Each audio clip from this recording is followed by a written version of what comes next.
Well, welcome to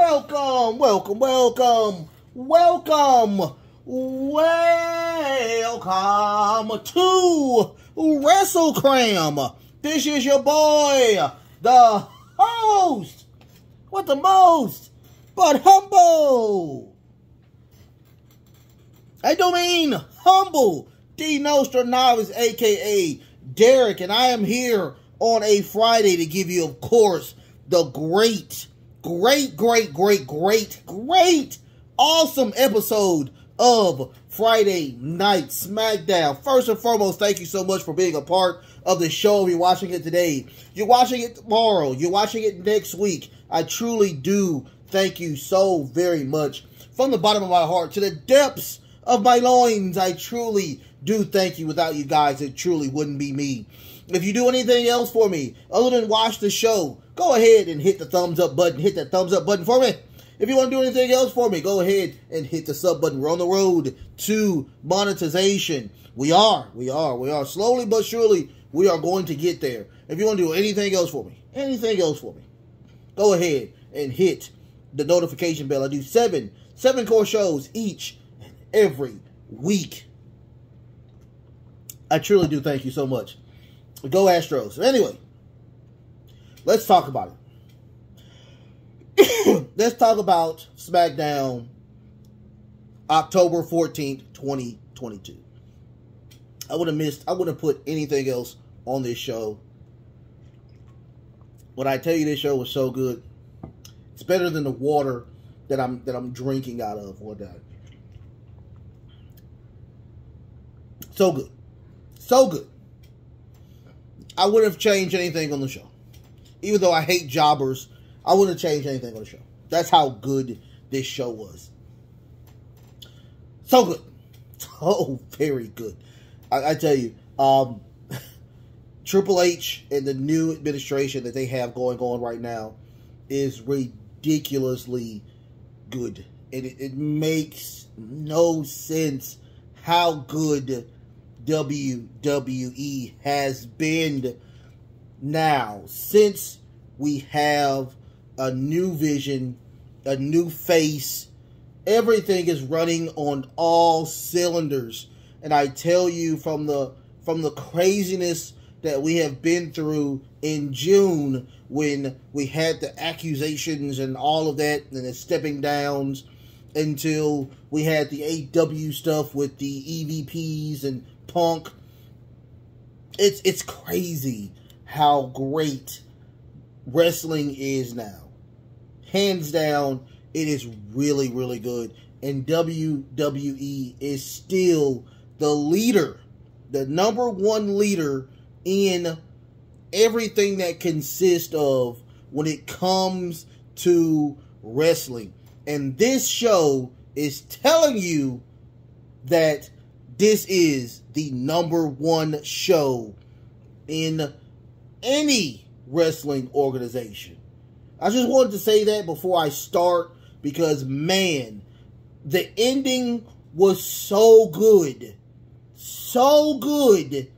I understand why they brought Bray Wyatt back. I got done with the show because I was off today from work. I got done with the show at 9 o'clock because I'm in Louisiana, so it's the central time. I got done with it at 9 o'clock, right? The show was so good. The show was so good at the ending that I had to stop, go outside, and talk to my brother for about 10 minutes. 10 minutes. I talked to him about how great the ending segment was. That's how crazy this is, or whatnot. This is how that one segment destroyed everything that Raw did, destroyed everything what AEW Dynamite did. I haven't watched Rampage yet, but I guarantee it's going to destroy everything that Rampage had to give as well. All I can say is wow. All I can say is wow. We said Cody was going to be the savior of WWE, and I will honestly tell you 100% that is so not true. I truly think Bray Wyatt is going to be the savior of WWE. Not only SmackDown, not only Raw, but entire WWE. So let's go ahead and get into the show. First and foremost, we get a car wreck, and we see Karrion Kross and the beautiful lady that he's with, Scarlett, and they must have gotten to a wreck with Drew McIntyre, but it looks like Karrion got the better of the wreck, and after that, Drew comes in there and attacks, beats the living crap out of Karrion Kross. It was a huge brawl, but Karrion was supposed to be in the Fatal 4-Way for the #1 contendership for Gunther's Intercontinental title. So that eliminates Karrion Kross completely out of that match altogether. They say they will stick to it and see what's going on. After that, we get New Day. New Day comes out and they are talking about, of course, that they are the longest reigning WWE Tag Team Champions. And in 30 days, they will be jumped over from #1 to #2 because the Usos will have that belt. So we get the Sammy promo, and Sammy is talking to Solo Sikoa on the backstage. He's saying that now, it is time for you to get this title contendership from everybody else that's going to be in this match. And in comes Jay. Jay is upset. He's he's like, I'm getting tired of this nonsense.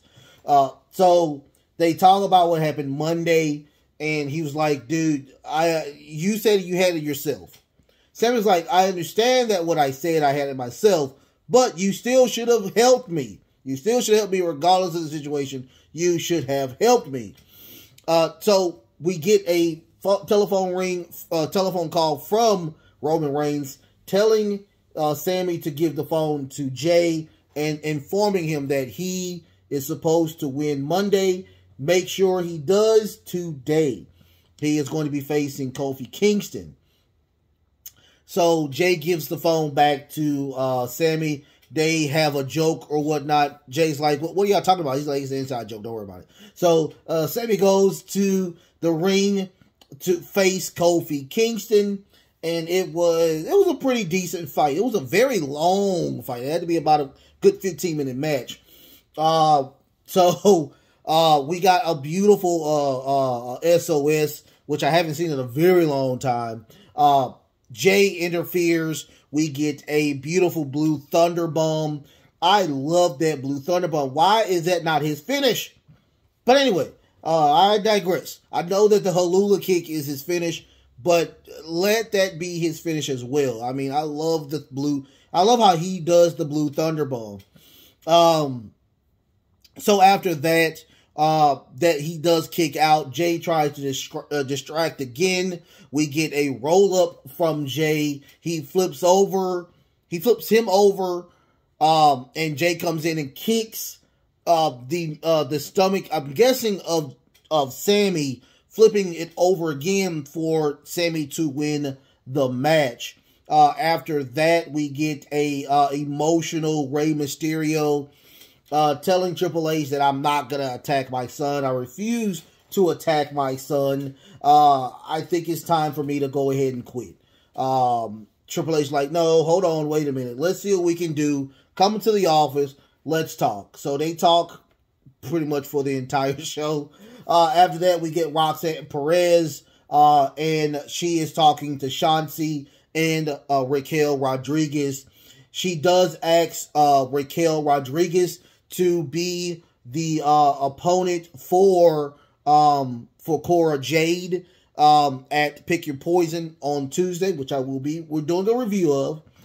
And out comes Damage Control, where Bayley says to Roxanne, "Hey, why did you not choose me? I mean, I'm an ex multi-champion here on the main roster. I'm also a champion on NXT. I've also had one of the best matches on NXT between me and Sasha Banks." She didn't say that, but I'm saying one of the best matches is Sasha versus Bayley.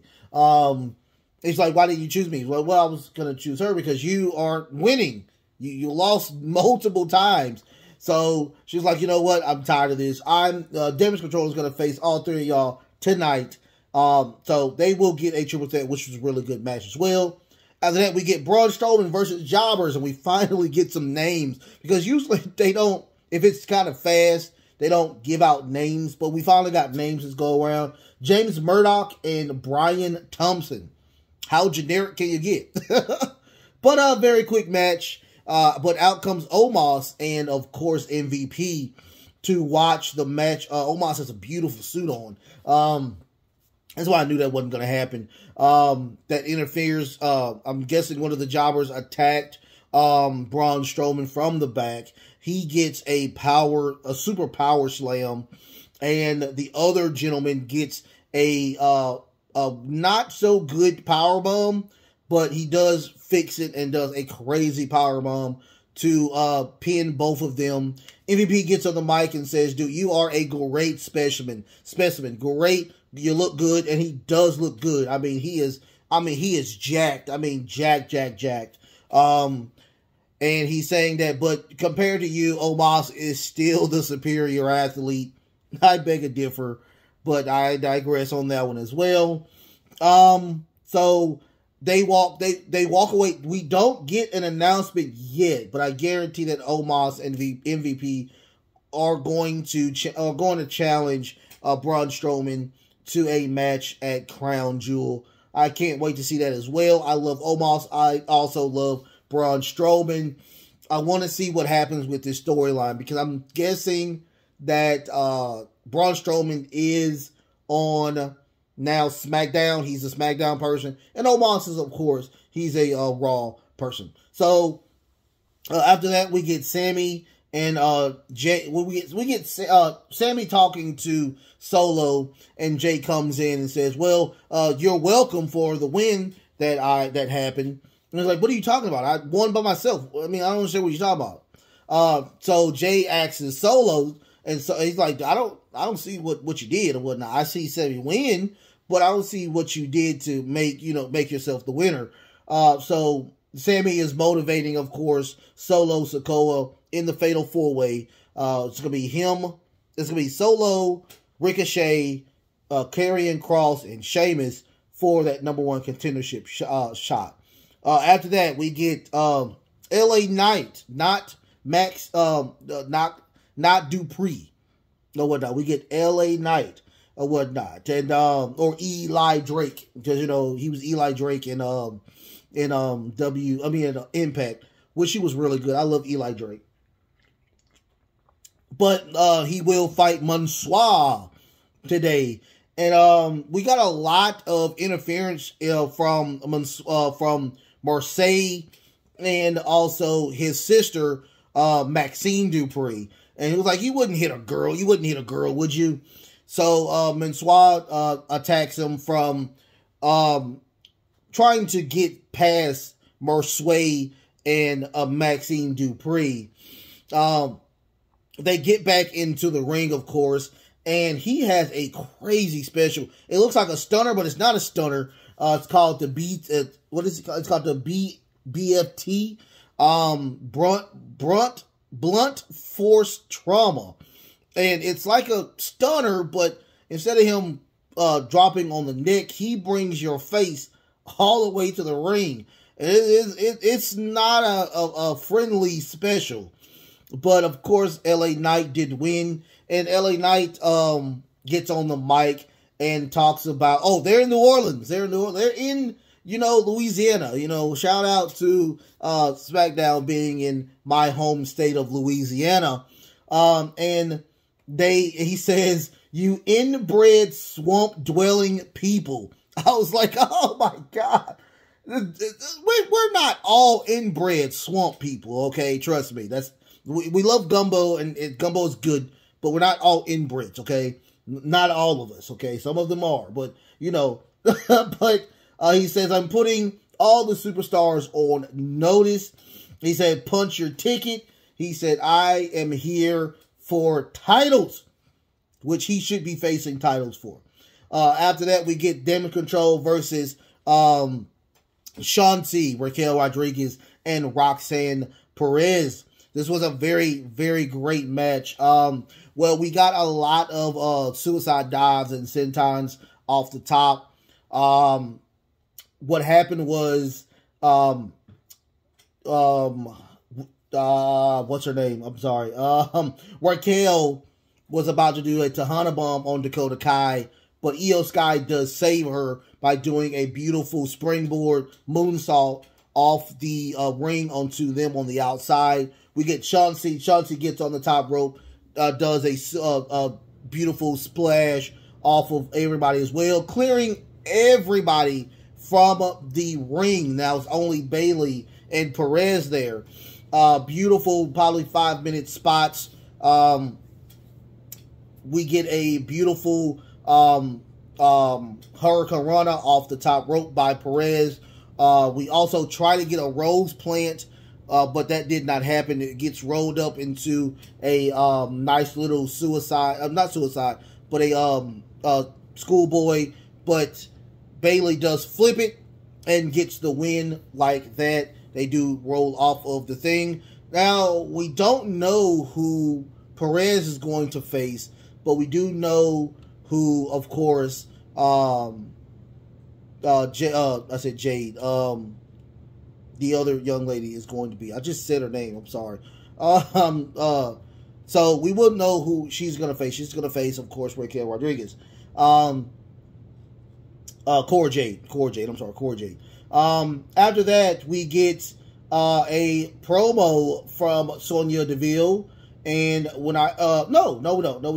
I'm sorry, no, we don't. We get Hit Row versus one of the better factions from NXT, Legado El Fantasmo.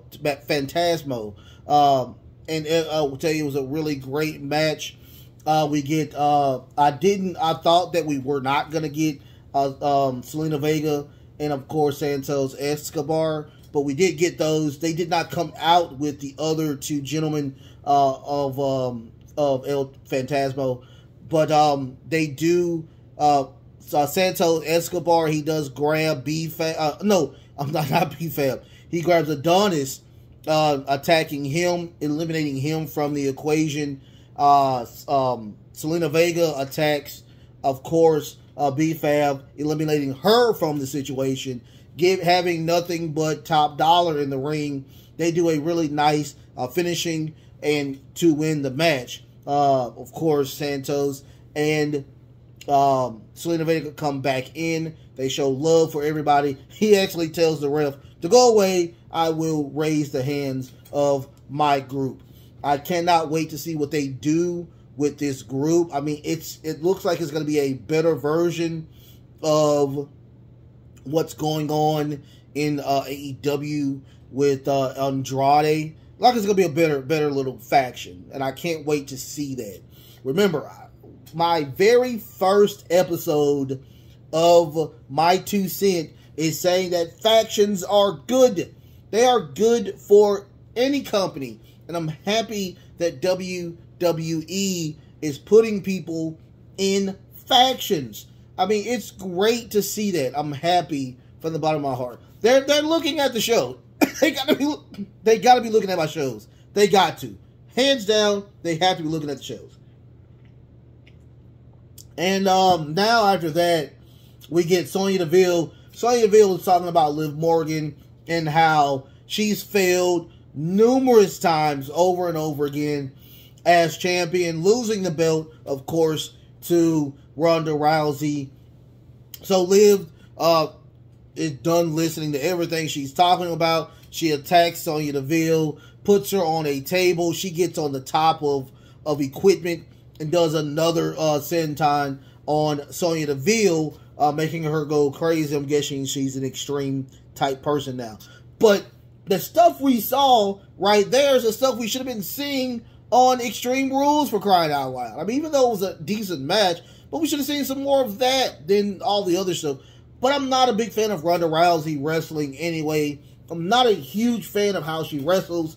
So maybe we should have seen a little bit more from like the match I liked it with Sonya.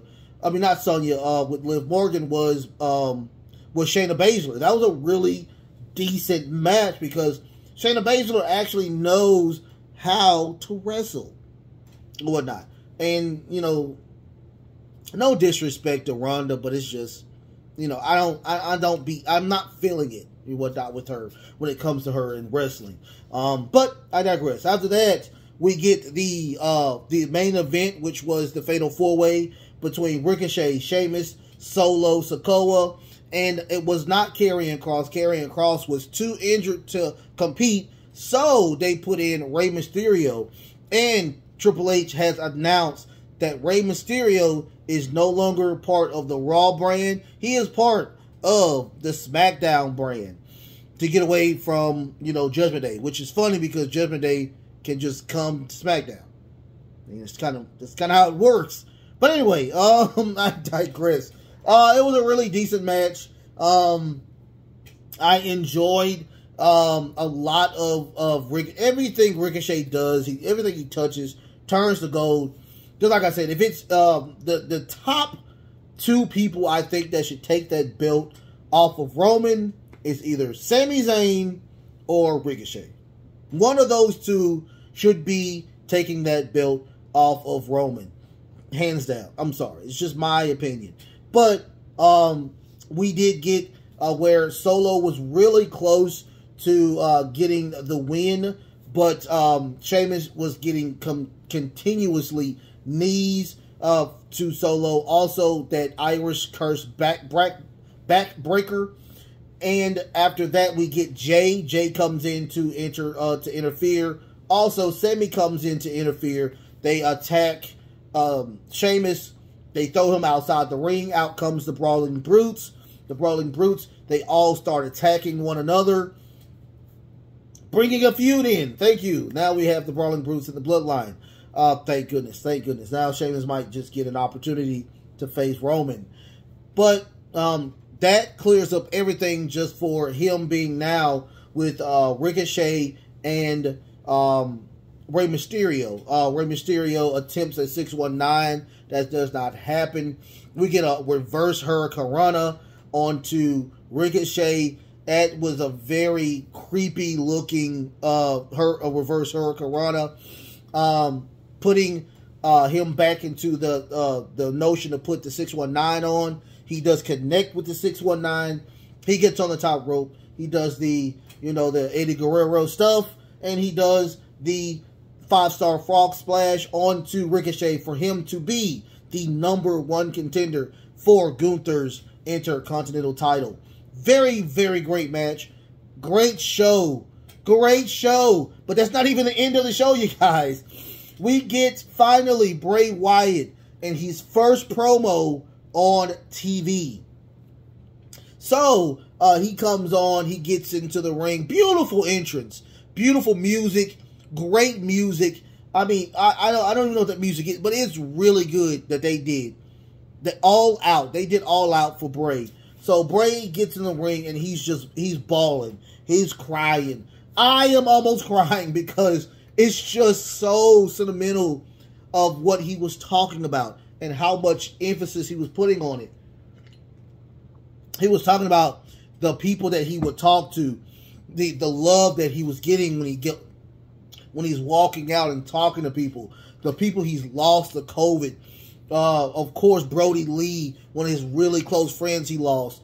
And he just wants to say thank you. He thanks everybody, not only the fans there, but the fans all across the WWE universe, the people that would stop him and talk to him. He showed, he was so emotional. It was so good. And everything turns to black. And the guy on the Titantron is talking to him and trying to snap him back into reality.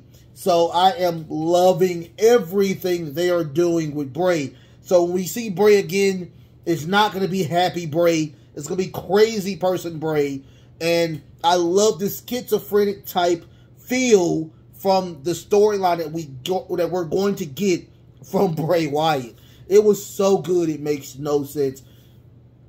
I keep saying this, but this is the reason why WWE is number one and will continuously be number one, because they know the fans, they know how to work everything. AEW, you only been there for 3 years. I will put that on the 3 years because WWE has been around since what, the forever or whatnot. So I love the show. It faded to black with after that.